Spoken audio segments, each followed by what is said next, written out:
दोस्तों नमस्कार, मैं राम स्वरूप यादव। कल आखिरकार मोदी की तानाशाही का अंत हो ही गया। कल आपने देखा जैसे ही पूरे देश की जनता का जनादेश देश के सामने आया, मतलब जो है चुनाव का परिणाम आया, वैसे ही पूरे देश में मोदी का तानाशाही का अंत हो गया।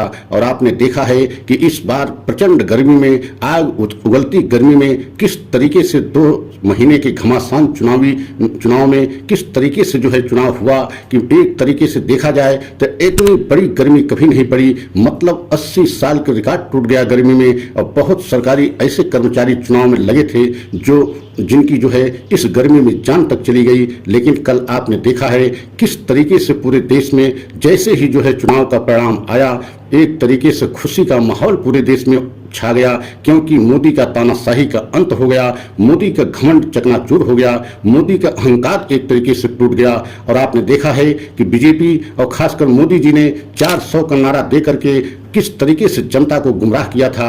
और अंत में एक तरीके से जो है 272 का आंकड़ा भी नहीं छू पाए। और अब जो है बहुत बड़ा खेला इंडिया गठबंधन करने जा रहा है। आज इंडिया गठबंधन की जो बैठक होने जा रही है उसमें इतना बड़ा खेला होगा कि इंडिया गठबंधन की सरकार बन सकती है और मोदी की सरकार एक तरीके से नहीं बन पाएगी, क्योंकि मोदी के साथ बहुत से ऐसे अलायंस हैं जो मोदी के साथ चुनाव तो लड़े थे लेकिन अब मोदी के साथ रहना नहीं चाह रहे हैं। और यही कारण है कि मोदी किसी तरीके से गठबंधन के सहारे जो है बहुमत तो हासिल कर लिए हैं, लेकिन अब वह सभी जो है एक तरीके से उनके गठबंधन में जो अलायंस के पार्टियां हैं वह उनको छोड़ करके भागना चाह रही हैं। और आज हम इसी पर पूरा जो है आप लोगों को सच बताएंगे कि मोदी का तानाशाही का अंत हो गया और अब मोदी चाह करके भी सरकार नहीं बना पाएंगे, क्योंकि दूसरी तरफ जो है बहुत बड़ा खेला आरएसएस ने भी कर दिया है। आरएसएस किसी तरह से नहीं चाहता कि मोदी तीसरी बार जो है सत्ता में पहुंचे और मोदी प्रधानमंत्री बने। आज हम इसी पर पूरा सच का खुलासा करेंगे।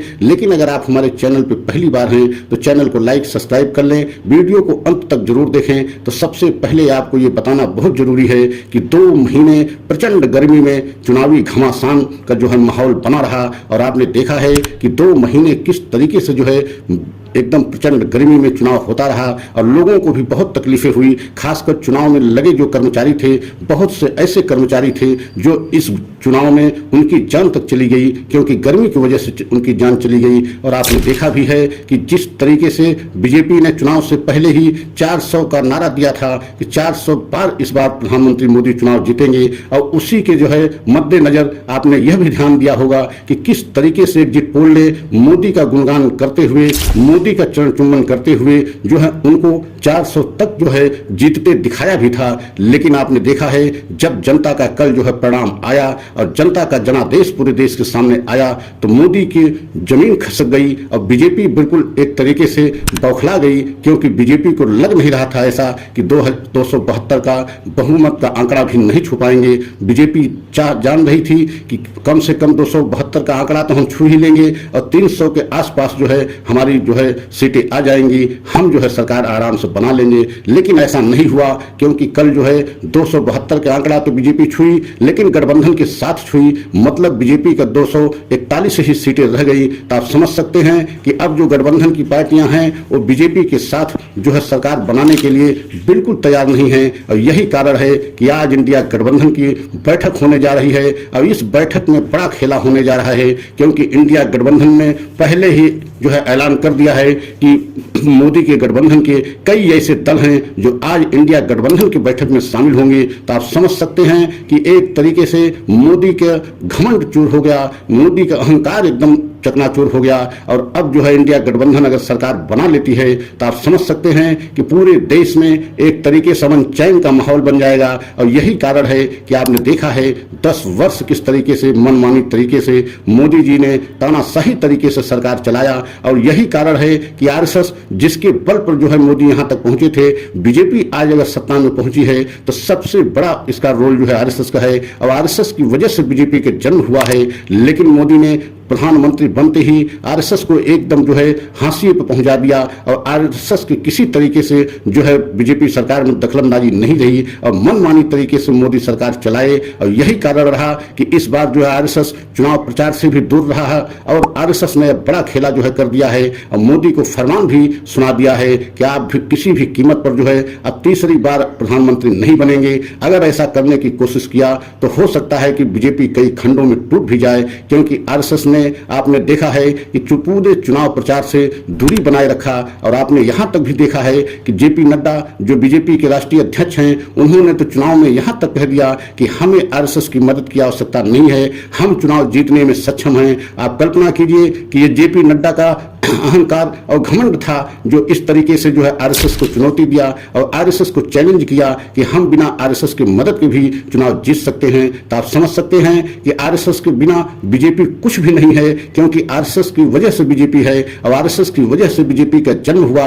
और पूरे देश में आरएसएस के कितने कार्यकर्ता गांव-गांव गली-गली में तक फैले हुए हैं कि आरएसएस की देन है कि दो बार जो है प्रधानमंत्री मोदी जी सत्ता में पहुंचे। अटल बिहारी वाजपेयी भी अगर प्रधानमंत्री बने तो वह भी आरएसएस की देन थी, लेकिन इस बार मोदी सरकार ने आरएसएस से भी बगावत कर ली। और यही कारण है कि अगर किसी तरीके से गठबंधन के सहारे बहुमत को छू भी लिया है, लेकिन अब मोदी सरकार तीसरी बार सत्ता में वापसी नहीं कर पाएंगे, क्योंकि एक तरफ तो इंडिया गठबंधन पूरी शक्ति लगा दिया है। अब इंडिया गठबंधन में मोदी गठबंधन के बहुत सारे दल जो है इंडिया गठबंधन में आने के लिए तैयार हैं, और दूसरी तरफ आप देख रहे हैं कि आरएसएस किसी भी कीमत पर मोदी को तीसरी बार प्रधानमंत्री बनाने के पक्ष में बिल्कुल नहीं है। और यही कारण है कि इस बार बहुत बड़ी मुश्किल प्रधानमंत्री मोदी के लिए हो गई है, क्योंकि आपने देखा है कि जब से मोदी ने सत्ता संभाली है, वो चाहे मुख्यमंत्री की सत्ता संभाली हो या प्रधानमंत्री की पद की सत्ता संभाली हो, वो बहुमत की सरकार चलाए हैं। कभी भी गठबंधन की सरकार चलाने का